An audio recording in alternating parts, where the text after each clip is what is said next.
Assalamualaikum warahmatullahi wabarakatuh. Halo semuanya. Pada kesempatan kali ini kelompok 8 dari kelas A, program studi administrasi bisnis FISIP UPN Veteran Jawa Timur akan menjelaskan materi pengantar statistik sosial mengenai bab korelasi, regresi sederhana, dan juga regresi berganda.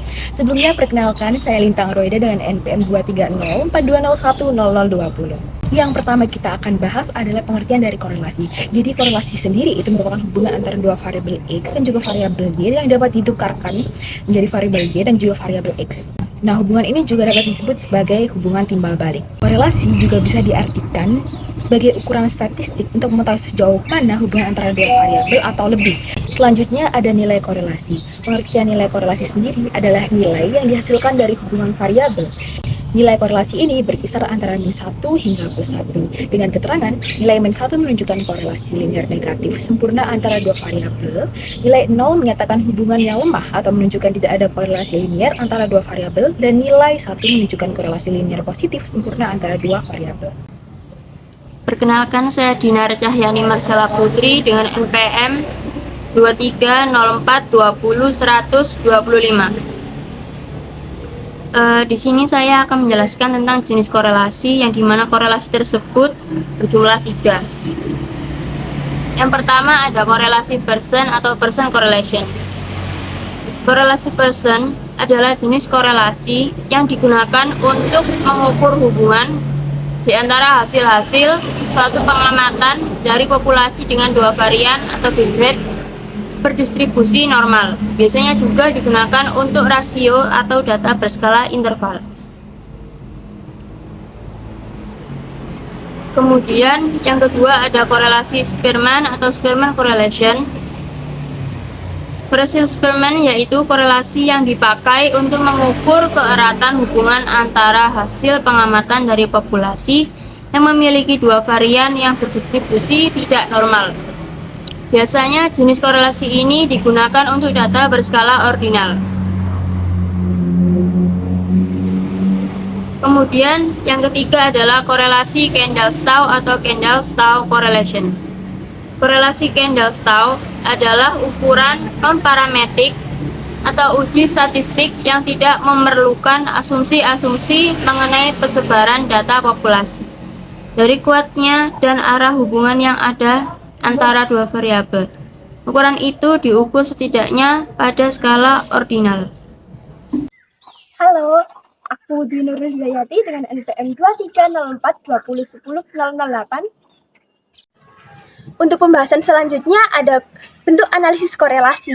Bentuk analisis korelasi di sini ada 3. Yang pertama ada korelasi positif.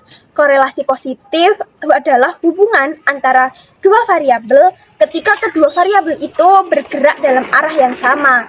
Oleh karena itu, satu variabel meningkat jika variabel lainnya juga meningkat, atau satu variabel menurun sementara yang lainnya juga menurun. Contohnya adalah tinggi dan berat badan, di mana orang yang lebih tinggi memang cenderung akan lebih berat. Yang kedua ada korelasi negatif. Korelasi negatif adalah hubungan antara dua variabel ketika peningkatan suatu variabel dikaitkan dengan penurunan variabel yang lainnya. Contohnya adalah ketinggian di atas permukaan laut dan suhu. Misalnya saat kita mendaki gunung, artinya kan kita sedang meningkatkan ketinggian, sehingga korelasinya suhu menjadi lebih dingin atau menurunkan suhu. Yang ketiga ada korelasi nol atau zero correlation. Jenis korelasi nol ada ketika tidak adanya hubungan antara dua variabel. Contohnya yaitu tidak ada hubungan antara jumlah teh yang diminum dengan tingkat kecerdasan seseorang yang meminumnya. Halo, kenalkan saya Hikmah Dewi Sofa dengan NPM akhir 028 dari kelas A. Baik, di sini saya akan menjelaskan tentang regresi. Regresi merupakan cara yang dipergunakan untuk mempelajari hubungan fungsional antara variabel-variabel yang dinyatakan dalam bentuk persamaan matematik dan garis. Persamaan matematik dan garis yang diperoleh tersebut disebut dengan persamaan regresi yang dapat berbentuk garis lurus linear atau tidak lurus non-linear. Hubungan fungsional terdiri dari dua jenis variabel, yaitu variabel bebas atau variabel prediktor atau dependent. Umumnya, Dinyatakan dengan X. Ini variabel terikat atau variabel respon atau dependen. Dinyatakan dengan Y. Selanjutnya saya akan menjelaskan mengenai jenis regresi. Regresi terbagi menjadi dua. Yang pertama dilihat dari derajat atau perangkat. Yang pertama ada regresi linear. Regresi linear merupakan bentuk hubungan di mana variabel bebas X maupun variabel tergantung Y sebagai faktor yang berbakat satu. Yang kedua, regresi non-linear. Regresi non-linear merupakan bentuk hubungan atau fungsi di mana variabel bebas X atau variabel tak bebas Y dapat berfungsi sebagai faktor atau variabel dengan pangkat tertentu. Selain itu, variabel bebas X atau variabel tak bebas Y dapat berfungsi sebagai penyebut, maupun variabel X atau variabel Y dapat berfungsi sebagai pangkat fungsi eksponen atau sama dengan fungsi perpangkatan. Perkenalkan, nama saya Mewulan Julas Pradika dengan NPM akhir 23042010010. Nah, untuk pembahasan selanjutnya adalah regresi sederhana. Nah, analisis regresi linear sederhana digunakan untuk mendapatkan hubungan matematis dalam bentuk suatu persamaan antara variabel yang tak bebas dengan variabel bebas. Nah, di sini ada variabel bebas tunggal. Regresi linear sederhana hanya memiliki satu perubahan regresi linear untuk populasi. Y sama dengan A ditambah BX. Y sama dengan subjek dalam variabel dependen yang diprediksikan. Sedangkan X yaitu subjek pada variabel independen yang mempunyai nilai tertentu. A sama dengan parameter intercept. B sama dengan parameter koefisien regresi variabel bebas. Nah, untuk pembahasan terakhir yaitu analisis regresi berganda. Analisis regresi berganda ini digunakan untuk memprediksi atau melihat pengaruh nilai variabel dependen, yaitu Y. Nah, berdasarkan nilai beberapa atau lebih dari satu variabel independen, yaitu adalah X.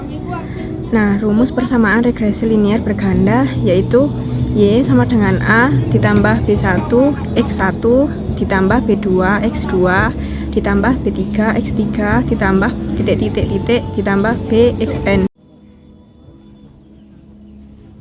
Y sama dengan variabel dependen atau respon ataupun pengaruh. Sedangkan Xn adalah variabel dependen atau prediktor atau terpengaruh.